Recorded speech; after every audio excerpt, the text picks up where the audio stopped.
Bienvenue chez Wagner Classic Oil. Avec cette petite vidéo, nous aimerions vous montrer comment nous pouvons rénover un réservoir qui présente de graves problèmes d'étanchéité. Il s'agit d'un réservoir Kreidler Florette de 10 litres environ qui présente presque de tous côtés des centaines de petits trous de rouille. Ce réservoir fortement percé est très difficile à rénover car sa rouille doit être décapée à l'intérieur et à l'extérieur.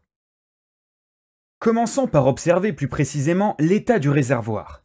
Retirons le couvercle du réservoir, le robinet d'essence et d'autres pièces de fixation. Lorsqu'il s'agit de réservoirs extrêmement rouillés ou sales, un premier nettoyage mécanique grossier est indispensable avant d'éliminer la rouille. Outre la calamine et les écailles de rouille, les anciens réservoirs comportent souvent des résidus gommeux ou poisseux provenant des vieilles huiles et graisses ou des résidus de carburant. Tous ces résidus doivent être éliminés lors du premier nettoyage. Une bétonneuse, un tour ou un système fabriqué soi-même avec un vélo feront parfaitement l'affaire. Il suffit de remplir le réservoir de quelques poignées d'un matériau abrasif, tels que des vis pointues ou des débris de verre, puis de nettoyer grossièrement par rotation. Il n'est pas nécessaire d'obtenir un décapage total de la rouille avec les vis ou les débris de verre, car le décapage final de la rouille est assuré par le convertisseur de rouille.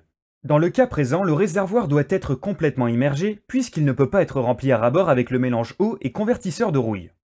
On mélange notre concentré convertisseur de rouille avec de l'eau, moyennant 1 pour 30 à 1 pour 60, selon le volume du réservoir ou la taille du bac dans lequel sera immergé le réservoir. Le réservoir reste dans le bain eau et convertisseur de rouille jusqu'à ce que l'acier soit de tous côtés à nu.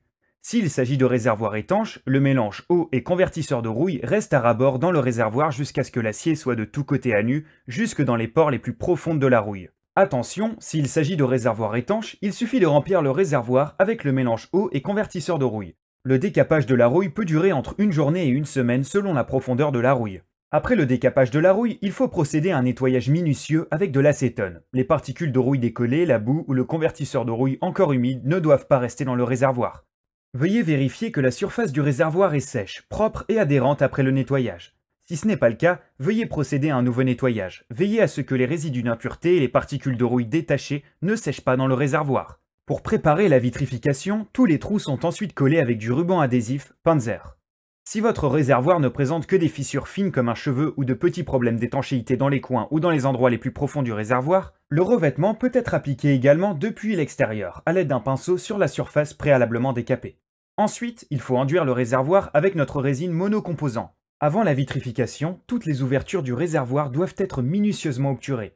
En fonction de la taille du réservoir, il faut mettre la quantité correspondante de résine dans le réservoir, puis, en le secouant et en le renversant, toutes les parois intérieures, notamment toutes les éventuelles tôles d'arrêt intérieures, sont complètement enduites. Il faut ensuite éliminer parfaitement tous les résidus de résine de vitrification du réservoir. Dans le cas présent, sur ce réservoir extrêmement perforé, il a fallu appliquer 4 couches de vitrification. Sur les réservoirs qui ne sont pas abîmés et qui sont étanches, 2 couches suffisent.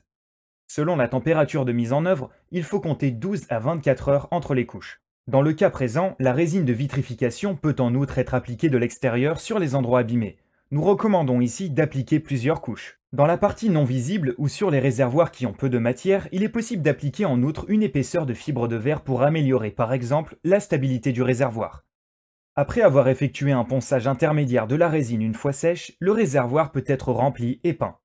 Attention, notre résine monocomposant est sensible aux UV et peut décolorer si elle n'est pas recouverte d'une peinture couvrante. Toutes les ouvertures telles que la jauge à essence, les pompes, les tubulures de remplissage, les ouvertures du robinet d'essence peuvent être retouchées à l'aide d'un coton-tige ou d'un petit pinceau. Notre résine de vitrification est transparente car les particules colorées affaiblissent le revêtement. Notre produit offre une très bonne adhérence sur le métal et il est hautement élastique comme le montre le test de flexion.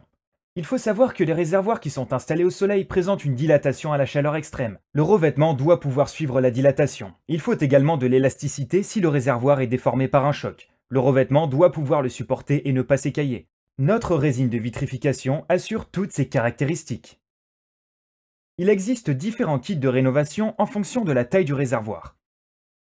Kit pour réservoir de moto jusqu'à 10 litres. Kit pour moto, petite voiture ou appareil avec réservoir jusqu'à 30 litres.